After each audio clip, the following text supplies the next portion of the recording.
Berenice by Edgar Allan Poe.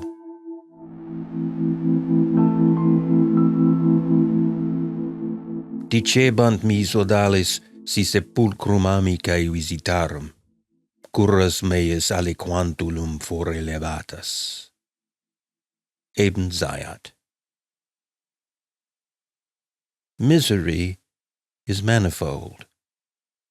The wretchedness of earth is multiform. Overreaching the wide horizon as the rainbow, its hues are as various as the hues of that arch, as distinct too, yet as intimately blended. Overreaching the wide horizon as the rainbow. How is it that from beauty I have derived a type of unloveliness, from the covenant of peace a simile of sorrow? But as in ethics, evil is a consequence of good, so in fact out of joy is sorrow born. Either the memory of past bliss is the anguish of today, or the agonies which are have their origin in the ecstasies which might have been. My baptismal name is Egeus. That of my family I will not mention. Yet there are no towers in the land more time-honored than my gloomy, gray, hereditary halls. Our line has been called a race of visionaries, and in many striking particulars, in the character of the family mansion, in the frescoes of the chief saloon, in the tapestries of the dormitories, in the chiseling of some buttresses in the armory, but more especially in the gallery of antique paintings, in the fashion of the library chamber, and lastly, in the very peculiar nature of the library's contents, there is more than sufficient evidence to warrant the belief. The recollections of my earliest years are connected with that chamber and with its volumes, of which latter I will say no more. Here died my mother. Herein was I born. But it is mere idleness to say that I had not lived before, that the soul has no previous existence. You deny it? Let us not argue the matter. Convinced myself, I seek not to convince. There is, however, a remembrance of aerial forms, of spiritual and meaning eyes, of sounds musical yet sad, a remembrance which will not be excluded, a memory like a shadow, vague, variable, indefinite, unsteady, and like a shadow, too, in the impossibility of my getting rid of it while the sunlight of my reason shall exist. In that chamber I was born, thus awaking from the long night of what seemed but was not nonentity, at once into the very region of fairyland, into a palace of imagination, into the wild dominions of monastic thought and erudition. It is not singular that I gazed around me with a startled and ardent eye, that I loitered away my boyhood in books, and dissipated my youth in reverie. But it is singular that, as years rolled away, and the noon of manhood found me still in the mansion of my fathers, it is wonderful what stagnation there fell upon the springs of my life, wonderful how total an inversion took place in the character of my commonest thought.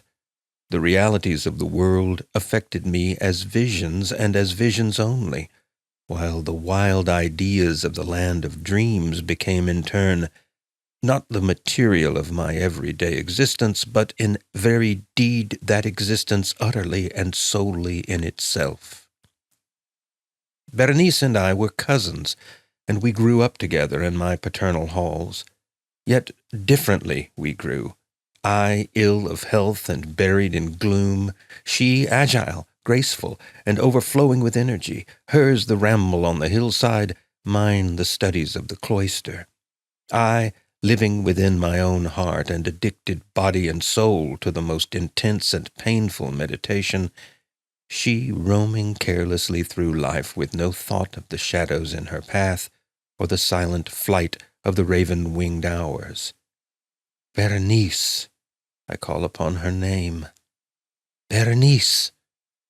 And from the grey ruins of memory 1,000 tumultuous recollections are startled at the sound. Ah, vividly is her image before me now, as in the early days of her light-heartedness and joy. Oh, gorgeous yet fantastic beauty. O sylph amid the shrubberies of Arnheim! O naiad among its fountains! And then all is mystery and terror, and a tale which should not be told. Disease, a fatal disease, fell like the simoom upon her frame, and even while I gazed upon her, the spirit of change swept over her, pervading her mind, her habits, and her character, and in a manner the most subtle and terrible, disturbing even the identity of her person. Alas, the destroyer came and went, and the victim, where was she? I knew her not, or knew her no longer as Berenice. Among the numerous train of maladies superinduced by that fatal and primary one which effected a revolution of so horrible a kind in the moral and physical being of my cousin, may be mentioned as the most distressing and obstinate in its nature a species of epilepsy, not unfrequently terminating in trance itself, trance very nearly resembling positive dissolution, and from which her manner of recovery was, in most instances, startlingly abrupt.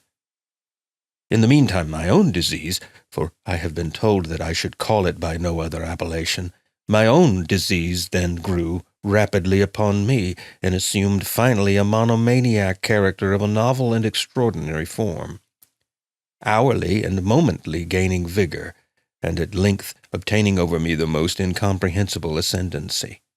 This monomania, if I must so term it, consisted in a morbid irritability of those properties of the mind in metaphysical science termed the attentive.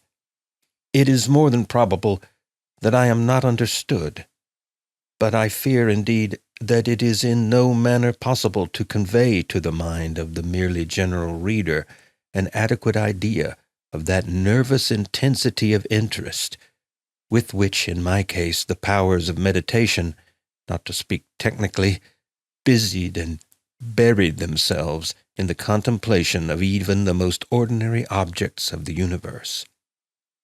To muse for long, unwearied hours with my attention riveted to some frivolous device on the margin or in the topography of a book, to become absorbed for the better part of a summer's day in a quaint shadow falling aslant upon the tapestry or upon the door, to lose myself for an entire night in watching the steady flame of a lamp or the embers of a fire, to dream away whole days over the perfume of a flower, to repeat monotonously some common word until the sound by dint of frequent repetition ceased to convey any idea whatever to the mind, to lose all sense of motion or physical existence by means of absolute bodily quiescence long and obstinately persevered in.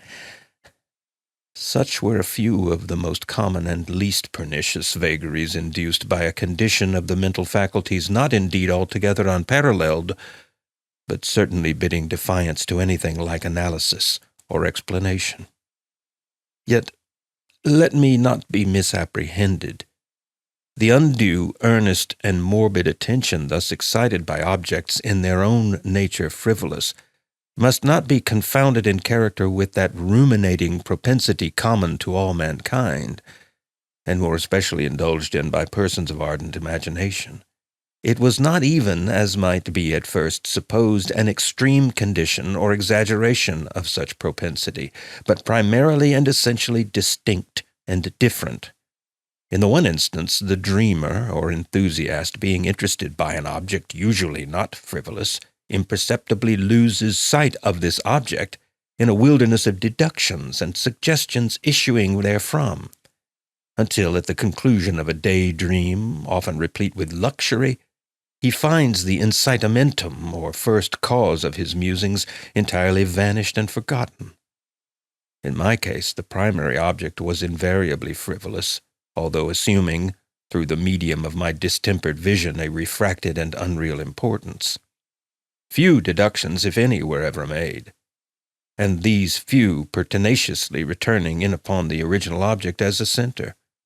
The meditations were never pleasurable, and, At the termination of the reverie, the first cause, so far from being out of sight, had attained that supernaturally exaggerated interest which was the prevailing feature of the disease. In a word, the powers of mind more particularly exercised were with me, as I have said before, the attentive, and are with the daydreamer the speculative. My books, at this epoch, if they did not actually serve to irritate the disorder, partook, it will be perceived, largely in their imaginative and inconsequential nature of the characteristic qualities of the disorder itself. I well remember, among others, the treatise of the noble Italian Caelius Secundus Curio De Amplitudine Beati Regni Dei, St. Austin's great work The City of God, and Tertullian's De Carne Christi, in which the paradoxical sentence Mortuus est Dei filius, credibili est quia ineptum est, et sepultus resurrexit, certum est quia impossibile est, occupied my undivided time for many weeks of laborious and fruitless investigation. Thus it will appear that, shaken from its balance only by trivial things, my reason bore resemblance to that ocean crag spoken of by Ptolemy Hephaestion, which, steadily resisting the attacks of human violence and the fierce fury of the waters and the winds, trembled only to the touch of the flower called asphodel. And although to a careless thinker it might appear a matter beyond doubt that the alteration produced by her unhappy malady in the moral condition of Berenice would afford me many objects for the exercise of that intense and abnormal meditation whose nature I have been at some trouble in explaining, yet such was not in any degree the case. In the lucid intervals of my infirmity, her calamity indeed gave me pain, and, taking deeply to heart that total wreck of her fair and gentle life, I did not fail to ponder frequently and bitterly upon the wonder-working means by which so strange a revolution had been so suddenly brought to pass. But these reflections partook not of the idiosyncrasy of my disease, and were such as would have occurred under similar circumstances to the ordinary mass of mankind. True to its own character, my disorder reveled in the less important but more startling changes wrought in the physical frame of Berenice, in the singular and most appalling distortion of her personal identity. During the brightest days of her unparalleled beauty, most surely I had never loved her. In the strange anomaly of my existence, feelings with me had never been of the heart, and my passions always were of the mind. Through the gray of the early morning, among the trellised shadows of the forest at noonday, and in the silence of my library at night, she had flitted by my eyes, and I had seen her, not as the living and breathing Berenice, but as the Berenice of a dream, not as a being of the earth, earthy, but as the abstraction of such a being, not as a thing to admire, but to analyze, not as an object of love, but as the theme of the most abstruse, although desultory speculation. And now I shuddered in her presence, and grew pale at her approach. Yet bitterly lamenting her fallen and desolate condition, I called to mind that she had loved me long, and, in an evil moment, I spoke to her of marriage. And at length the period of our nuptials was approaching, when upon an afternoon in the winter of the year, one of those unseasonably warm, calm, and misty days which are the nurse of the beautiful Halcyon, I sat as I thought, alone, in the inner apartment of the library. But uplifting my eyes, I saw that Berenice stood before me. Was it my own excited imagination, or the misty influence of the atmosphere, or the uncertain twilight of the chamber, or the gray draperies which fell around her figure that caused in it so vacillating and indistinct an outline? I could not tell. She spoke no word. Not for worlds could I have uttered a syllable. An icy chill ran through my frame. A sense of insufferable anxiety oppressed me. A consuming curiosity pervaded my soul, and sinking back upon the chair, I remained for some time breathless and motionless, with my eyes riveted upon her person. Alas, its emaciation was excessive, and not one vestige of the former being lurked in any single line of the contour. My burning glances at length fell upon the face. The forehead was high and very pale and singularly placid, and the once jetty hair fell partially over it and overshadowed the hollow temples with innumerable ringlets, now of a vivid yellow, and jarring discordantly in their fantastic character with the reigning melancholy of the countenance. The eyes were lifeless and lustreless, and seemingly pupilless, and I shrank involuntarily from their glassy stare to the contemplation of the thin and shrunken lips. They parted, and in a smile of peculiar meaning, the teeth of the changed Berenice disclosed themselves slowly to my view. Would to God that I had never beheld them, or that, having done so, I had died. The shutting of a door disturbed me, and looking up, I found that my cousin had departed from the chamber. But from the disordered chamber of my brain had not, alas, departed, and would not be driven away, the white and ghastly spectrum of the teeth. Not a speck on their surface, not a shade on their enamel, not an indenture in their edges, but what that period of her smile had sufficed to brand in upon my memory. I saw them now even more unequivocally than I beheld them then. The teeth. The teeth.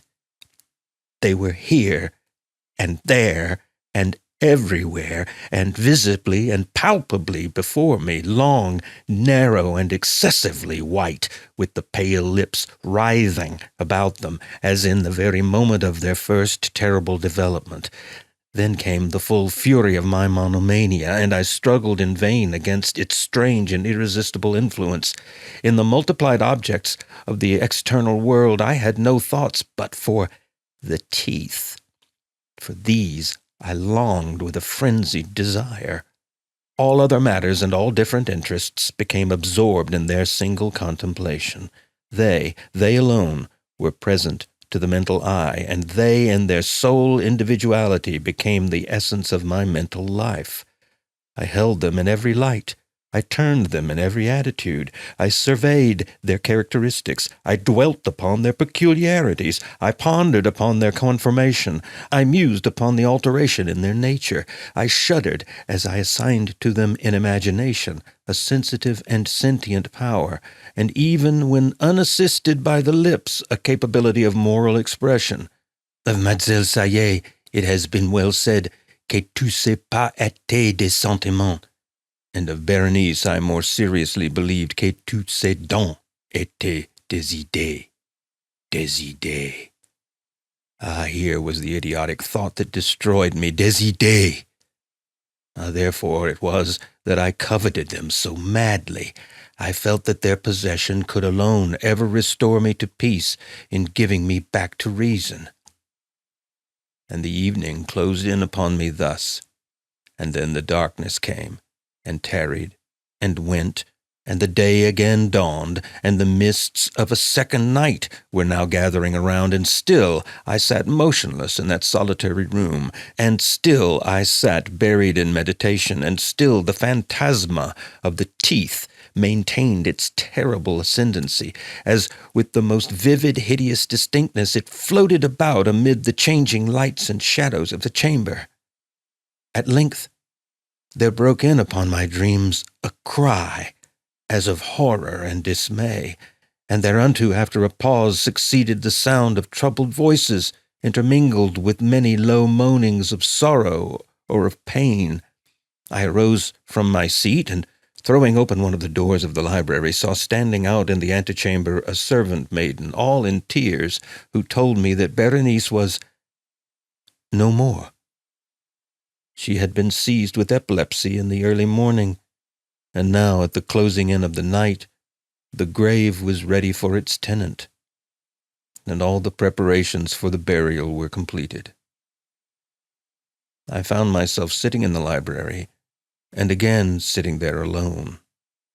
It seemed that I had newly awakened from a confused and exciting dream. I knew that it was now midnight, and I was well aware that since the setting of the sun Berenice had been interred. But of that dreary period which intervened, I had no positive, at least no definite, comprehension, yet its memory was replete with horror. Horror more horrible from being vague, and terror more terrible from ambiguity. It was a fearful page in the record of my existence, written all over with dim and hideous and unintelligible recollections. I strived to decipher them, but in vain, while ever and anon, like the spirit of a departed sound, the shrill and piercing shriek of a female voice seemed to be ringing in my ears. I had done a deed. But what was it? I asked myself the question aloud, and the whispering echoes of the chamber answered me. What was it? On the table, beside me, burned a lamp, and near it lay a little box. It was of no remarkable character, and I had seen it frequently before, for it was the property of the family physician. But how came it there upon my table, and why did I shudder in regarding it?